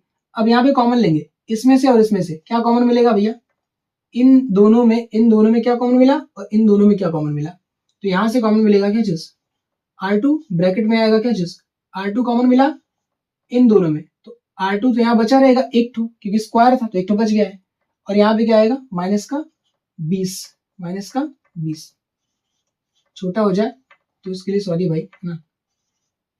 अपने पास R2 कॉमन किया तो R2 माइनस 20 आया, और इस वाले ब्रैकेट में से क्या कॉमन होगा, 5 कॉमन होगा, बस माइनस का 5 कॉमन होगा, -5, ठीक। तो -5 कॉमन करेंगे तो क्या बचेगा इस वाले ब्रैकेट में, एक तो बचेगा R2 और एक बचेगा माइनस का क्या 100, यहाँ प्लस था माइनस कॉमन लिया है तो यहाँ प्लस हो जाएगा, पर यहाँ क्या हो जाएगा माइनस, कितना आएगा 100, तो ये आएगा R2 माइनस 100 बराबर क्या चीज 0, ठीक, ये आएगा, ठीक। इतना नोट कर लो, मैं ये इस साइड का मिटा देता हूँ ना, इसके बाद सॉल्व करता हूँ ताकि ठीक रहे, नोट कर लेना। देखिए तो यहाँ पे कितना आ जाएगा भैया, R2 कॉमन लिया था किसमें से, इसमें से, तो बचा क्या था R2 माइनस 20, तो एक ब्रैकेट में आएगा R2 माइनस 20 और एक ब्रैकेट में आएगा R2 माइनस 5, R2 माइनस 5। ये कैसे करते हैं ध्यान से देखो, तो यहां से क्या होता है, ये एक टर्म बन जाता है और ये वाला पूरा एक टर्म बन जाता है ना। तो अगर ये एक टर्म बन जाएगा तो R2 माइनस 100 की जगह पे यहाँ पे क्या आएगा 20, सॉरी गलती हो रहा था ना, यहाँ पे जब यहाँ से 5 निकालेंगे तो यहाँ 20 बचेगा ना, सॉरी, ठीक। तो यहाँ से क्या करेंगे भैया, जब यहाँ देखेंगे तो R2 माइनस 20 यहाँ भी है, R2 माइनस 20 यहाँ भी है, दोनों में सेम टर्म है ना, तो जो कॉमन होगा उसको क्या करेंगे बाहर निकालते हैं, कॉमन ले लेते हैं, जो दोनों में समान होता है उसको क्या करते हैं हम बाहर निकाल लेते हैं। तो ये अपने पास R2 माइनस 20 क्या होगा बाहर निकल जाएगा, तो क्या क्या बचेगा R2 माइनस कितना 5, तो ये बराबर किसके 0 के। तो यहाँ पे क्या करेंगे R2 माइनस 20, R2 माइनस क्या चीज 20 बराबर 0, एक बार रखेंगे और एक बार रखेंगे क्या चीज R2 माइनस 5 बराबर 0, तो एक बार आएगा R2 बराबर 20 और एक बार आएगा R2 बराबर 5, ये दो बार वैल्यू आ गई। इसका क्या मतलब भैया, इसका ये मतलब है कि आप या तो R2 की वैल्यू 20 लेंगे या तो R2 की वैल्यू 5 लेंगे, है ना। तो हम दोनों दोनों लेकर के चेक करेंगे। अगर हम R2 की वैल्यू 20 लेंगे तो R1 की वैल्यू कितनी आएगी निकाल सकते हैं। किसी इक्वेशन रख दो। पहला वाला इक्वेशन क्या था कि R1 प्लस R2 बराबर किसके था 25 ओम के। ये वाला पहला इक्वेशन था। इसी इक्वेशन में क्या करो, इसी इक्वेशन में R2 की वैल्यू पुट कर दो, R1 प्लस R2, ये अपने पास R1 प्लस R2 बराबर 25 ओम। तो R1 प्लस अगर R2 बराबर 20 ओम लेते हैं तो ये 20 आएगा बराबर कितना 25 है ना, 20 ओम 25 ओम। तो R1 की वैल्यू कितनी आएगी, 20 को साइड करो तो 25 माइनस कितना होगा 20, ठीक 25 माइनस 20 ओम। तो ये आ गया R1 बराबर कितना 5 ओम, R1 बराबर 5 ओम। तो एक तो होगा R1 बराबर 5 ओम और R2 बराबर कितना 20। अगर R2 बराबर 20 लिया तो R1 बराबर 5 ओम आएगा, और R2 बराबर 5 लिया तो R1 बराबर कितना आएगा 20 आएगा। जिसको भरोसा नहीं वो क्या करेगा, यहाँ पे करके चेक कर लेगा। मान के चलो हम R2 बराबर कितना ले लिए होते 5 ओम, अगर R2 बराबर कितना लिया होता 5 ओम, अगर R2 बराबर 5 ओम लिया होता तो R1 की वैल्यू कितनी आती, ये 5 इस साइड भेजो तो क्या होगा 25 में से 5 घटाना पड़ेगा, 25 में से 5 जाएगा तो कितना बचेगा 20 ओम। तो R1 बराबर कितना आता 20 ओम आता। कब अगर हम R2 बराबर 5 ओम ले तो R1 बराबर 20 आएगा। अगर हम R2 बराबर 20 ओम ले तो R1 बराबर कितना आएगा 5 ओम। तो कुल मिला जुला करके जो R1 और R2 की वैल्यू आई, R1 बराबर एक आया 5 ओम और एक आया कितना R2 बराबर 20 ओम। उल्टा करेंगे तो उल्टा वैल्यू हो जाएगा। अगर R1 बराबर 20 लेंगे, सॉरी R2 बराबर अगर हम 5 लेंगे तो R1 बराबर 20 आ जाएगा। ठीक है, तो ये अपने पास क्या है, ये आंसर है। ठीक, ये अपने पास आंसर है। तो ये इसका पूरा सॉल्यूशन है। आई होप कि आपको समझ में आया होगा। कोई दिक्कत हो तो कमेंट करिएगा, उसमें आंसर करूंगा, है ना, कोशिश करूंगा कि वहां पे कम से कम बताऊं। ठीक, बढ़ते हैं अगले क्वेश्चन पे। चलिए देखिए क्वेश्चन नंबर 8 में क्या दे रखा है, तांबे के तार का प्रतिरोध ज्ञात कीजिए जिसकी लंबाई 1 मीटर तथा अनुप्रस्थ काट का क्षेत्रफल 2 mm स्क्वायर है। तांबे की तार की प्रतिरोधकता 1.7 × 10⁻8 ओम मीटर है। ठीक, देखिए इस क्वेश्चन के अंदर क्या क्या दिया हुआ है। ये क्वेश्चन किस पर बेस्ड है, पहली बात तो ये क्वेश्चन बेस्ड है R is equal to rho L divide by A पर। जो प्रतिरोध था वो किन किन फैक्टर्स पे, किन किन चीजों पे निर्भर करता था। तो प्रतिरोध जो है वो चालक तार की लंबाई और उसके अनुप्रस्थ काट के क्षेत्रफल पर निर्भर करता था। चालक तार के लंबाई की कैसे प्रोपोर्शनल था, तो डायरेक्टली प्रोपोर्शनल था, उसके अनुक्रमानुपाती था। और उस चालक तार के अनुप्रस्थ काट की जो क्षेत्रफल थी, ये वाली जो क्षेत्रफल थी, है ना, इसके कैसे था, तो इसके विरुद्ध क्रमानुपाती था। कौन, प्रतिरोध। इस चालक तार का प्रतिरोध इसकी लंबाई के डायरेक्टली प्रोपोर्शनल यानी अनुक्रमानुपाती, और इस चालक तार के अनुप्रस्थ काट की क्षेत्रफल के क्या था, व्युत्क्रमानुपाती क्रमानुपाती था। ये मैंने आपको बताया था। और जैसे ही इनको हटाया था तो एक सिंबल आया था रो, है ना, रेजिस्टिविटी जिसको बोलते हैं, प्रतिरोधकता बोलते हैं। या तो इसको बोलेंगे स्पेसिफिक रेजिस्टेंस, विशिष्ट प्रतिरोध, या फिर क्या चीज, प्रतिरोधकता। तो यहाँ पे किसकी किसकी वैल्यू दे रखी है, तांबे की तार का प्रतिरोध ज्ञात कीजिए जिसकी लंबाई कितनी है 1 मीटर, एल बराबर कितना दे रखा है 1 मीटर, जो वायर है उसका लेंथ कितना दे रखा है 1 मीटर, तथा अनुप्रस्थ काट का क्षेत्रफल कितना दे रखा है 2 mm स्क्वायर। फंसाया है यहाँ पे, जो एरिया दे रखा है वो 2 mm स्क्वायर दे रखा है।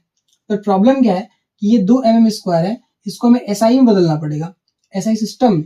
तो 2 mm स्क्वायर को हम चेंज करेंगे तो 1 mm में कितना मीटर होता है, 1 mm में कितना मीटर होता है, 1 मीटर में कितना mm होता है, तो 1 मीटर बराबर 1000 mm होता है। तो यहाँ पे 1 मिलीमीटर में कितना मीटर होगा, तो हमें 1000 से डिवाइड करना पड़ेगा।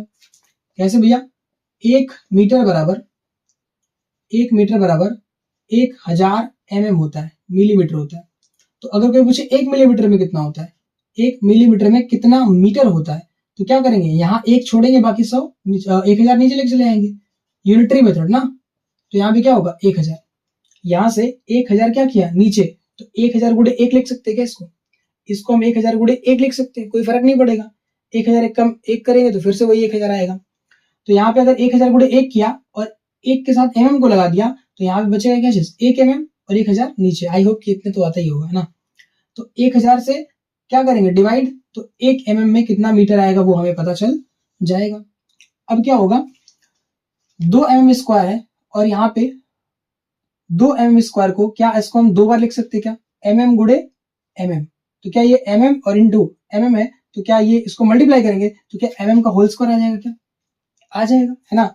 अब ध्यान से देखिएगा, अब इस वाले एमएम को और इस वाले एमएम को दोनों को हमें मीटर में चेंज करना है। तो ए बराबर कितना आएगा, 2 गुणे पहले वाले एमएम को चेंज किया तो 1 बटा कितना आएगा, 1000। ठीक, पहले वाले को चेंज किया तो आएगा 1000, फिर दूसरे वाले को भी चेंज किया तो कितना आएगा, नीचे 1 बटा 1000, है ना। यहाँ पे 1 बटा 1000, यहाँ पे 1 बटा 1000, दोनों चेंज होगा किसमें, मीटर के अंदर। तो अब यहाँ पे क्या हो जाएगा, यहाँ भी मीटर यहाँ भी मीटर, दोनों को मल्टीप्लाई कर दिया, मीटर का स्क्वायर आ गया। यहाँ पे क्या आएगा, 2 गुणे ये 3 जीरो ये 3 जीरो, तो ये 10 की पावर 3 और ये 10 की पावर 3, दोनों को मिला के गुणा करेंगे तो कितना आएगा, मतलब दोनों को गुणा करेंगे तो कितना आएगा, 10 की पावर 3 गुणे 10 की पावर 3, 10 की पावर 6 हो जाएगा। ठीक है, अब ये अगर अपने पास आ गया, चलो एक बार लिख भी देता हूँ, 10 की पावर 3, बाद में जगह कम पड़ जाती है मुझे, इंटू 1 बटा के 10 की पावर कितना 3, तो ए बराबर कितना आ गया, ये 10 की पावर 3 10 की पावर 3 क्या 10 की पावर 6 हो जाएगा, ऊपर जाएगा तो 10 की पावर कितना आ जाएगा, माइनस का 3। तो ये आया क्रॉस सेक्शनल एरिया किसमें, मीटर स्क्वायर में, मीटर स्क्वायर में। तो ये क्या आंसर आ गया ना, ये क्या अपने पास अभी एरिया आई है। अब ध्यान से देखो, तो ये वाला फॉर्मूला ही तो लगाना है, बस आर की वैल्यू चाहिए थी, चालक तार का प्रतिरोध चाहिए था। ठीक, उस आर की वैल्यू कैसे आएगी, तो उस आर की वैल्यू आएगी आर बराबर रो एल डिवाइड बाई ए से, जिसमें रो की वैल्यू कितनी है, तो रो की वैल्यू 1.7 गुणे, रो मतलब प्रतिरोधकता, 1.7 गुणे 10 की पावर माइनस 8 है ओम मीटर। मैं इसको नहीं लिखूंगा क्योंकि सबको मैंने एसआई में कन्वर्ट कर लिया है। ये एसआई में दिया हुआ था, ये नहीं दिया था, ये एसआई में दिया हुआ है ना। लंबाई एसआई यूनिट में है, प्रतिरोधकता भी एसआई यूनिट में है, पर ये एसआई यूनिट में नहीं था, तो इसको हमने क्या कर लिया, चेंज एसआई यूनिट में बदल लिया है। तो अब क्या करेंगे, सीधे सीधे वैल्यू रखिए, और हमें पता है प्रतिरोध का मात्रक क्या आने वाला है, प्रतिरोध का मात्रक आता है ओम, डायरेक्ट लिख देंगे, है ना। वैसे भी रखेंगे तो वैल्यू सारी कट जाएंगी, मतलब यहाँ पे जो यूनिट रखेंगे तो यूनिट भी क्या होगा, कट पिट के लास्ट में ओम ही आएगा। ठीक, भरोसा नहीं है तो क्या करो, ओम मीटर रखो, है ना, रो हो जाएगा, एल क्या होगा, एम होगा, तो मीटर मीटर क्या होगा, metre square divide by area में क्या मीटर स्क्वायर आएगा क्या, तो मीटर स्क्वायर से मीटर स्क्वायर कैंसिल, और क्या बचेगा केवल ओम। तो मैं नहीं लिख रहा भैया, 1.7 गुणे 10 की पावर माइनस 8। ठीक, एल की वैल्यू कितनी है, तो क्या ये 1 मीटर है क्या, तो इसको लिख देंगे तो कोई फर्क पड़ने वाला है नहीं। यहाँ पे ओम मीटर, यहाँ मीटर, मीटर का मीटर में गुणा करो स्क्वायर डिवाइड भी क्या चीज, एरिया जब रखेंगे यहाँ पे इस वाले फॉर्मूले से, एरिया जब रखेंगे तो एरिया की वैल्यू कितनी आई है, ये आई है, एरिया की वैल्यू 2 गुणे 10 की पावर, एरिया की वैल्यू है 2 गुणे 10 की पावर माइनस का 3, ये आया है ना।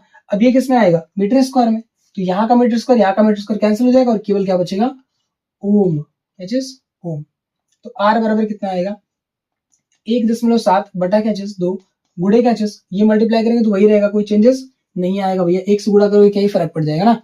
चलो, तो 10 की पावर माइनस 8 और ये 10 की पावर 3, ये ऊपर जाएगा तो क्या आएगा, 10 की पावर प्लस का 3 हो जाएगा, है ना। तो आर बराबर 1.7, 17 का आधा कितना होगा, 16 का आधा 8 होता है, तो ये 8.5 आ जाएगा, है ना। 8.5 इंटू 10 की पावर 8 में से 3 का कितना बचेगा, तो ये 5 3 8 नेगेटिव ऑफ 5, ये अपने पास इसकी वैल्यू आ गई। एक बार इसको चेक कर लें भैया, 2 × 16 होगा, ठीक है, फिर 1 2 5 10, गलत कर दिया क्या, एकदम सही है ना, 2 × 16 और यहाँ बचेगा 1 2 5 10 आ जाएगा। तो ये अपने पास क्या है, आर की वैल्यू। ठीक, ये अपने पास रेजिस्टेंस की वैल्यू। तो प्रतिरोध का मान कितना आएगा, तो जो अपने पास चालक तार था, ये जो तांबे का तार था, कॉपर का वायर था, कॉपर का वायर जो था उसका जो प्रतिरोध आया है वो कितना है, 8.5 गुणे 10 की पावर माइनस 5। कब, जब इसकी प्रतिरोधकता इतनी रहेगी और क्रॉस सेक्शनल एरिया इतना रहेगा और एल की वैल्यू कितना लेंगे, 1 मीटर लेंगे, तो इस कंडीशन में आर की वैल्यू 8.5 गुणे 10 की पावर माइनस 5 ओम निकल करके आएगा। ठीक, तो इस क्वेश्चन का सोल्यूशन नोट कर लीजिए। ठीक है, इस वाले क्वेश्चन को सॉल्व करते हैं, क्वेश्चन नंबर 9। टोटल 10 तक करेंगे, है ना, क्योंकि वीडियो लेंदी हो जाएगी। तो जो heating effect of electric current पे जो क्वेश्चन है, जो कि लास्ट न्यूमेरिकल रहेगा, मतलब ये वो टॉपिक रहेगा जिसके अंदर जो न्यूमेरिकल्स अगर हमने कर लिया तो फिर उसके बाद न्यूमेरिकल नहीं करना है, बस केवल थियरी पढ़नी है ना। चलिए तो मिटाएं इसको। देखिए क्वेश्चन नंबर 9 को कैसे सॉल्व करेंगे, ये भी एक बढ़िया क्वेश्चन है। एक चालक तार का प्रतिरोध कितना हो जाएगा यदि इसकी लंबाई कुछ समान रखते हुए इसके व्यास को दोगुना कर दिया जाए। एक अपने पास चालक तार है, उसका प्रतिरोध कितना हो जाएगा यदि इसकी लंबाई कुछ समान रखते हुए इसके व्यास को दोगुना कर दिया जाए। ठीक, मान लो इसका सॉल्यूशन कैसे होगा देखिएगा।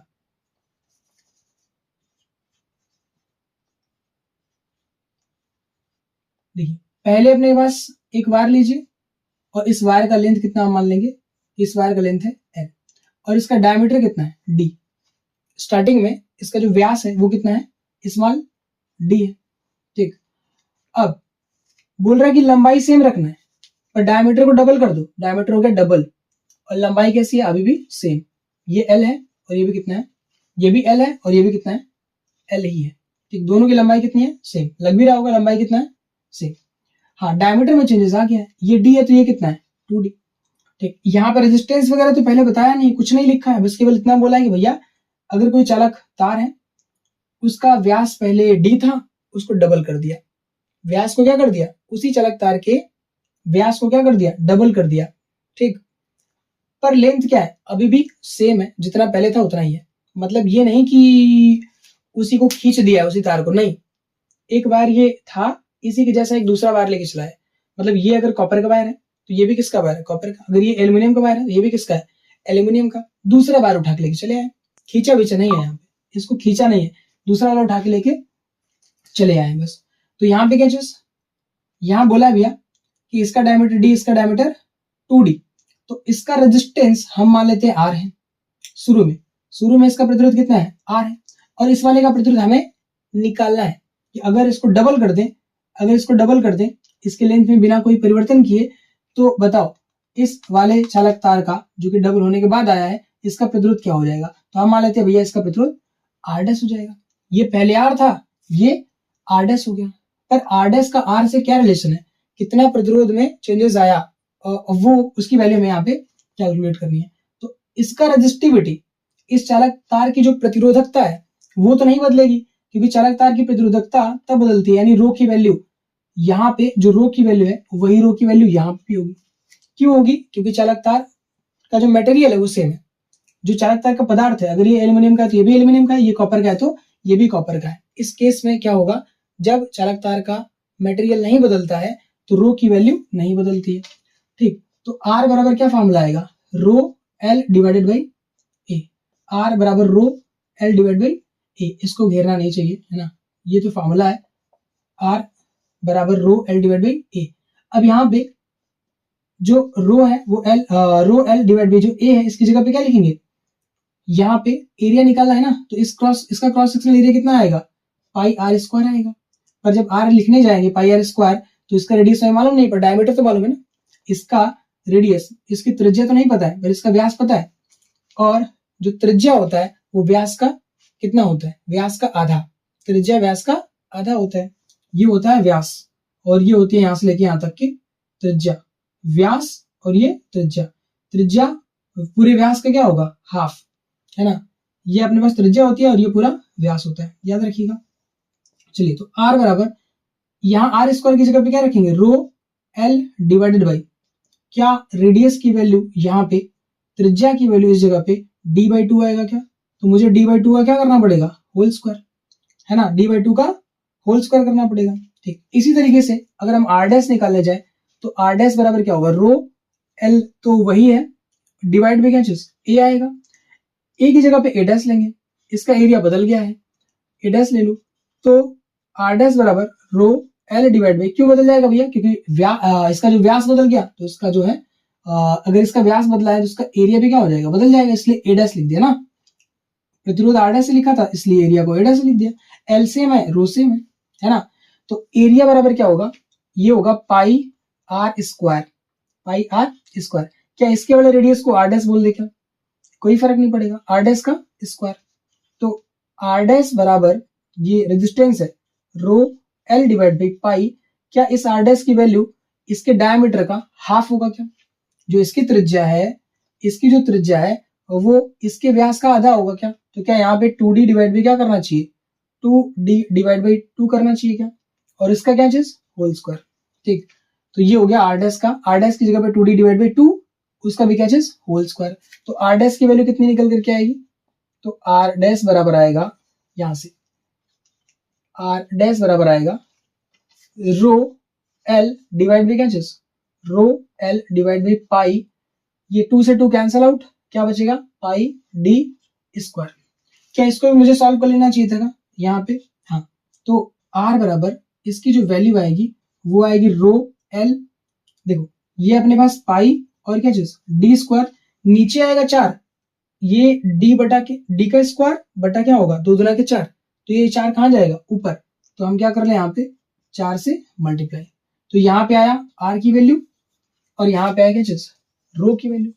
ठीक, अब क्या करेंगे इन दोनों को डिवाइड कर दो, इक्वेशन नंबर फर्स्ट बना करके इक्वेशन नंबर सेकंड बना करके, नहीं बनाएंगे तब भी कोई दिक्कत नहीं है ना। सीधे सीधे क्या करो R divide by R dash या R dash divide by R, R dash divide by R. ठीक, ये वाला उठाओ आर डैश और डिवाइड बाई क्या चीज आर कर दो। तो इस केस में क्या आएगा, चाहते तो हम ऐसे भी कर सकते थे कि भैया अपने पास 4 rho L divide by pi D square है, तो रो L divide by pi D square, row L divide by pi D square, इसकी जगह हम क्या लिख सकते हैं आर डैश, तो यहाँ क्या आ जाएगा आर डैश, तो जो रेजिस्टेंस है वो क्या होगा 4 इंटू आर डैश की, यानी आर डैश की वैल्यू कितनी होगी आर डिवाइड बाई 4 के, नहीं आया कोई बात नहीं, ये वाला क्रॉस लगाओ आर डैश बटा के आर, तो आर डैश की वैल्यू कितनी है रो, इसकी वैल्यू उठा के रखो यहाँ पे रो एल डिवाइड बाई क्या चीज पाई डी स्क्वायर पूरे एक बटा कितना पूरे एक बटा, यहाँ पे ये वाली वैल्यू उठाओ आर की वैल्यू कितना है 4, ये आएगा 4 रो एल डिवाइड बाई क्या चीज पाई डी स्क्वायर, ठीक पाई डी स्क्वायर ये आएगा यहाँ पे। ठीक, ये पूरा बड़ा सा, अब इसको पलटेंगे तो आर डैश बटा के आर बराबर, इसको जब पलटेंगे तो ये पूरा पोर्शन इससे कटेगा, ये पोर्शन इससे कटेगा, जब इसको डिवाइड करेंगे तो क्या होगा कटेगा नहीं कटेगा कट जाएगा है ना।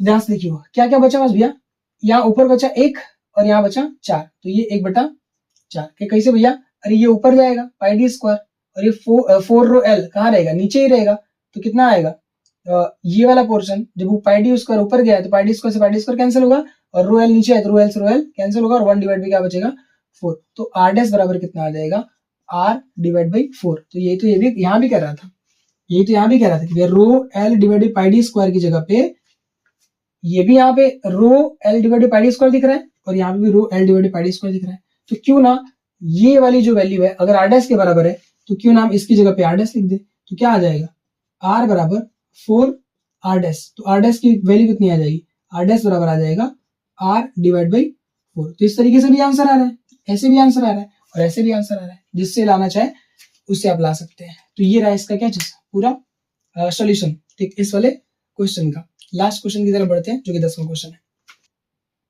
आज की वीडियो का। ये लास्ट क्वेश्चन, क्वेश्चन नंबर 10, यदि किसी चालक तार को खींचकर 2 गुना कर दिया जाए तो उसके प्रतिरोध पर क्या प्रभाव पड़ेगा। अपने पास एक वायर है, जिस वायर की लेंथ कितना दे रखा है, मान के चलो एल दे रखा है और जिसका प्रतिरोध कितना दे रखा है आर, और इसकी जो रेजिस्टिविटी है वो कितनी दे रखी है रो है, और इसका एरिया कितना दे रखा है ए। इतनी चीजें हम लोगों ने क्या कर लिया एज्यूम कर लिया, मान लिया है कि ये अपने पास चालक तार जिसकी लंबाई एल, जिसका प्रतिरोध आर और जिसका जो रेजिस्टिविटी है जो जिसकी प्रतिरोधकता है वो रो है, और जिसका एरिया कितना है क्रॉस सेक्शनल एरिया यानी अनुप्रस्थ काट की क्षेत्रफल कितनी है ए। ठीक, अब इसको क्या कर रहे हैं हम लोग इसको खींच के क्या कर रहे हैं, इसको खींच के डबल कर रहे हैं, 2 गुना कर रहे हैं। अगर हम क्या करें इसको खींच के 2 गुना करें, इसकी लंबाई को 2 गुना कर दे, खींच कर 2 गुना कर दिया जाए, मतलब इसकी लंबाई को 2 गुना कर दिया जाए ना। खींचेंगे, जब इसको खींचेंगे तो क्या होगा, अगर इसकी लेंथ ये है, जब खींचेंगे तो ये लंबा तो हो जाएगा पर क्या पतला हो जाएगा क्या। अगर ये क्रॉस सेक्शन इतना है, इसको खींचेंगे तो क्या ये जो क्रॉस सेक्शनल एरिया है, मतलब ये जो अपने पास अनुप्रस्थ काट का क्षेत्रफल है, क्या वो अनुप्रस्थ काट का क्षेत्रफल थोड़ा घट जाएगा क्या, डेफिनेटली घटेगा। एक अगर हम रबर खींचते हैं तो क्या होता है रबर पतला होने लगता है ना, यानी उसका क्रॉस सेक्शनल एरिया क्या होता है घटने लगता है, कम होने लगता है। तो उसी कंसेप्ट से हम क्या करेंगे, इसको खींच करके क्या कर रहे हैं डबल, अगर हम खींच करके इसको डबल करेंगे 2 गुना करेंगे है ना, इस तरीके से अगर इसको हम खींच के 2 गुना करते हैं